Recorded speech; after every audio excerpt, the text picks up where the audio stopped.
Saya katakan bahwa presisi, kalau melihat dari arti kata presisi sendiri, adalah satu yang tepat, sesuatu yang tidak boleh salah, sesuatu yang harus mengikuti aturan. Ukurannya itu seperti ini. Artinya, Polri yang presisi adalah Polri yang mengikuti asas-asas profesionalitas, asas-asas etika profesi, asas-asas disiplin di dalam pelaksanaan tugas. Sehingga secara filosofis sebetulnya program presisi yang diusung oleh Pak Kapolri ini sangat baik sekali. Karena ingin mereformasi, mengembalikan Polri pada jalur yang benar, pada posisi yang benar. Para pemimpinnya juga harus paham juga, bukan hanya sekedar memasang slogan presisi di kantor-kantor, tetapi in mind-nya, di dalam pikirannya dan di dalam hatinya juga harus bisa paham presisi itu apa sih sebetulnya dimaksudkan. Jadi bukan hanya ketika ada acara salam presisi, tetapi perilakunya tidak presisi. Nah ini harus dijabarkan di dalam pelaksanaan tugas kepolisian.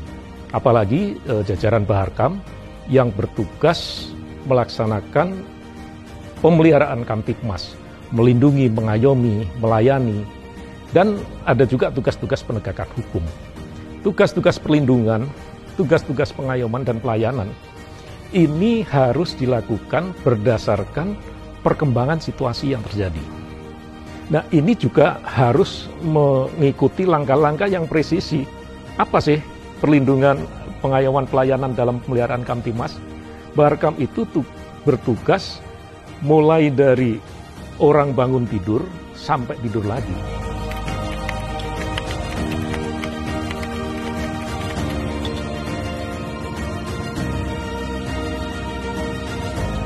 Ya, kami mengikuti program yang sudah dicanangkan oleh Pak Kapolri. Semua sudah kita capai dan yang setiap periode dilakukan evaluasi, bahkan diberikan masa tertentu kita cepat untuk bisa mengatasi. Yang jelas program apapun, tugas pokok polisi itu memelihara Kamtibmas, ya, melindungi dan mengayomi. Tugas-tugas ini sebetulnya sudah lama dilakukan oleh polisi-polisi dari zaman dulu. Kita mengembangkan, melengkapi supaya bisa mengikuti perkembangan teknologi informasi, perkembangan yang terjadi. Gitu. Kalau kita masih berpikir seperti 30 tahun yang lalu saya lulus Akpol, saya terapkan sekarang, saya akan ketinggalan.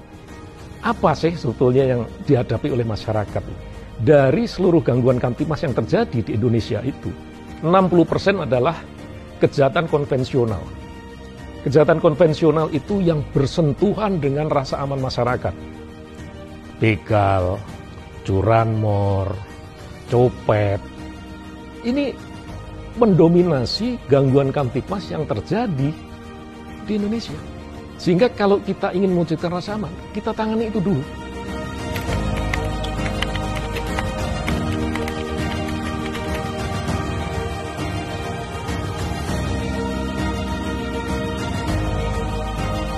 Masalah pandemi ini kan masalah global ya. Dialami bukan hanya Indonesia saja, dialami oleh semua negara. Sekali lagi, masalah COVID nomor satu adalah kesadaran masyarakat, kesadaran kita semuanya, dan solidaritas kita semuanya untuk bersama-sama. Ini bukan tanggung jawab pemerintah saja, tanggung jawab kita juga, tanggung jawab masyarakat juga gitu. Jika kalau semuanya sudah sadar bahwa ini memang ancaman bagi kita semuanya, ayo kita perangi sama-sama.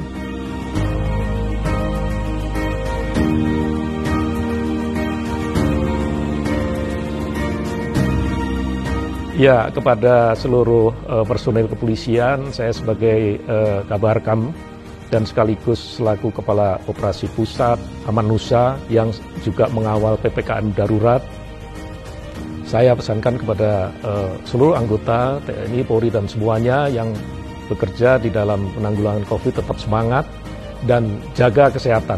Karena ini yang paling penting. Kalau kita tidak sehat, maka kita tidak bisa menjaga masyarakat.